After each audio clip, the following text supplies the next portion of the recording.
patjetër duhet kemi sinqeritet plot. Pra ikhlas, sinqeritet plot në adhurimet që i bajmë për Allahun subhanahu wa taala. E si arrihet sinqeriteti? Sinqeriteti, siç e përmendin dietarët, ose sinqeriteti i plot në punën tënde që ti e kryen adhurimin ton, arrihet përmes dy gjërave. E para është kur ti punën tënde, veprën tënde e pastron, e lir nga ajo se nga po të shohin njerëz, apo se po e bën çka për hatër të njerëzve, apo dëshira për mu dok, apo dëshira për famë, apo mu dëgju. Pra e pastron veprën nga kjo. Jo se domthon po të shohin njerëz, jo për hatër të njerëzve. Edhe e dyta vëllezër është ajo që të nxit që ti me e ba punën është me dashuria ndaj Allahut subhanahu. Domthon me kanë çka dashuria ndaj Allahut subhanahu. Se ti e don Allahun subhanahu, se ti e madhron Allahun subhanahu, se ti shpreson në shpërblimin e Allahut subhanahu, shpreson me arrit kënaqësinë e Allahut subhanahu. Me edhe ki si synim mu afru te Allahu, jo te krijesat. Allah dhe zën Kur'an thot: "Wa ma umiru illa liya'budu Allaha mukhlisina lahu ad-din." Thot ata nuk janë urdhëruar me diçka tjetër, me përjashtim që ta adhurojnë Allahun subhanahu wa taala me adhurim të sinqert, ikhlas. E ikhlasi vëllezër është që ti punën kur të krysh si punë, si adhurim, me pas njet mu afru te Allahu subhanahu wa taala. Me pas si synim vetëm Allahun subhanahu wa taala. Duke kryer obligimet edhe duke largu prej harame.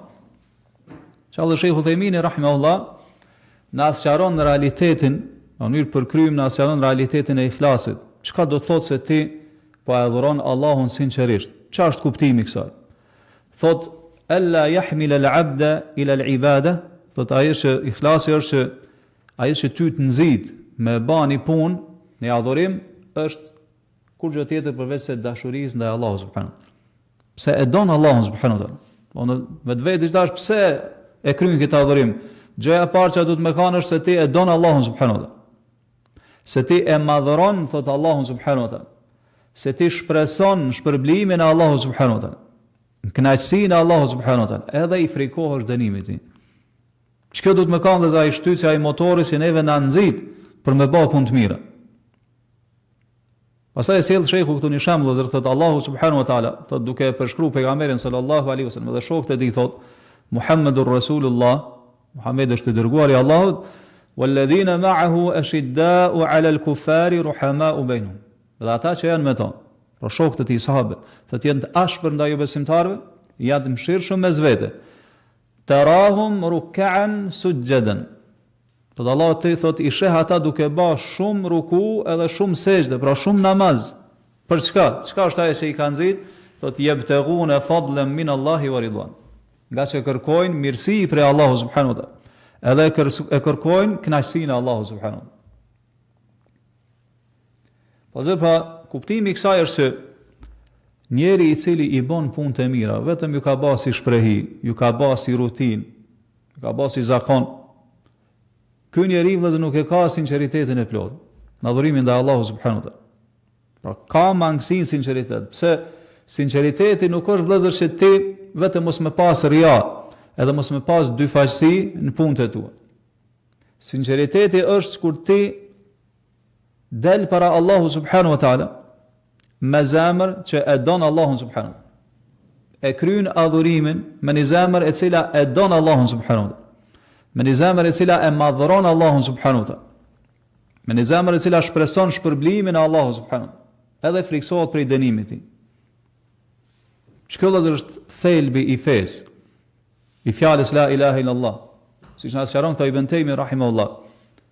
Thot ikhlasu lillahi, al-ikhlasu lillahi ta'ala. Pra ikhlasi, sinqeriteti ndaj Allahut ta'ala, edhe me adhuru Allahun pa i bë shok, pa i bë ortak, thot kjo është realiteti i fesë.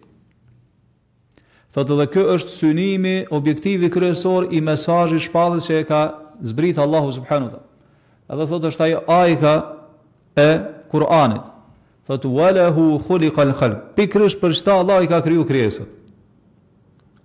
Thot edhe është synimi drejt cilit do çka përfundojnë veprat e njerëzve apo duhet me përfundu veprat e njerëzve. Thot kush ka sinqeritet, të Ibn Taymi rahimahullah, e ka arrit lumturinë. Ndërsa personi që i mungon sinqeriteti, ai është në mjerim.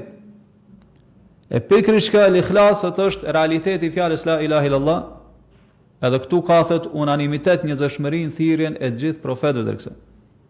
Thot wali ajlihi iqamati as-samawati wal ard. Pikërisht për shkak të këtij sinqeriteti Allah i ka kriju qetë dhe tokën.